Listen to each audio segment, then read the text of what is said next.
Hello guys, nizere ko mumeze neza abakunzi bacu mwe mudahwema gukurikirana ibiganiro byacu mwe mudukurikiye muri impande zitandukanye z'igihugu abari amajyepfo amajyaruguru uburengerazuba uburasiro bwaryo ndetse nawe dukurikiye uri mu mujyi wa Kigali abadiaspora namwe ntabwo twibagiwe aho mudukurikiye muherereye hose. Rero akagana tugarutse n'amakuru ari kugenda avuga ku muhanzi Yampano aho ibintu byamaze kuba byamukomerana, aho ibintu kuri Yampano ubu bimeze nabi. Yampano ari gupostinga arimo ararira afite amagambo yuzuyemo agahinda. Rero reka ngusabe niba ari ubwa mbere ugeze hano ubanze unkandire ku ijambo subscribe kugira ngo tugende tubana mu biganiro bigiye bitandukanye.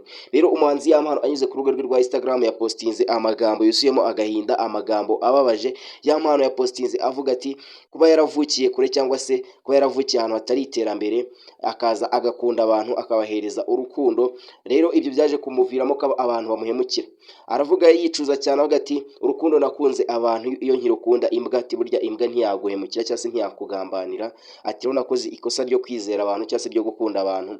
Rero Yampano ahita arenza ati aheza ni mu ijuru mwana wanjye bantu banjye, ati aheza ni mu ijuru.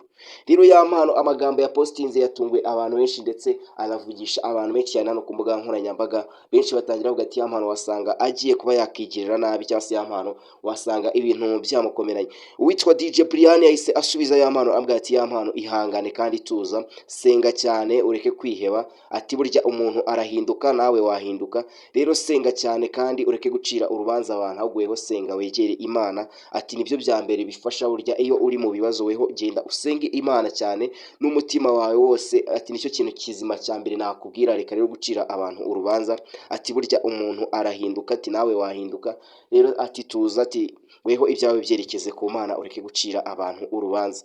Amagambo rero Yampano yapostinze ku rubuga rwe rwa Instagram yapostinze mu ijoro ryahise, ni amagambo yavugishije abantu benshi cyane hano ku mbuga nkoranyambaga ndetse n'ibinyamakuru bigiye bitandukanye bigenda bivuga kuri uno muhanzi Yampano, bagenda babaza ese Yampano upostinze avuga ati aheza ni mu ijuru, Yampano ntiwasanga agiye kuba yakiyahura, ati Yampano ati akeneye umuntu umuba hafi akamuganiriza akamuhumuriza akamubwira ko ibyamubayeho ati nta byadanje. Yampano rero ibi ni nyuma Yampano yapostinze ibi ngibi ni nyuma yuko hari video yiwe yagiye hanze y'urukozasoni cyangwa se video yiwe arimo arakora imibonano mpuzabitsina n'umugore we. Ndakeka benshi cyane mwaragiye muyibona hano ku mbuga nkoranyambaga, nayo ni video itaravugizweho rumwe n'abantu, ni video yavugishije benshi.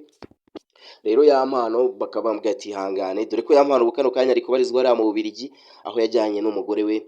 Benshi bavuga ko Yampano ashobora kuba yaragiye mu gutegura ibitaramo azakorera hariya mu Bubiligi, dore ko iriya video yagiye hanze imwangiriza byinshi, video imwangiriza izina ndetse n'ibitaramo yagiye afite ku migabane yo hanze bigenda byangirika kubera ko bari bamaze kuba bamwangiriza izina ndetse bamugaragaza uko atari. Rero ibi Yampano ari kuvuga ati wasanga hariya mu Bubiligi yagiye kureba ko ibitaramo byakomeza bashobora kuba bamwangiye. Rero Yampano kubera iriya video yagiye hanze abantu baramusebeje, dore ko ku munsi w'ejo hasomwaga urubanza ruregwamo abagize uruhare mu gupostinga cyangwa se mu gushyira hanze video ya Yampano. Rero reka ngusabe niba ari ubwa mbere ugeze hano unkandire ku ijambo subscribe, ugikoreshe ujye muri commentaire unyereke ko twari kumwe, njye n'indi nk'ibisanzwe.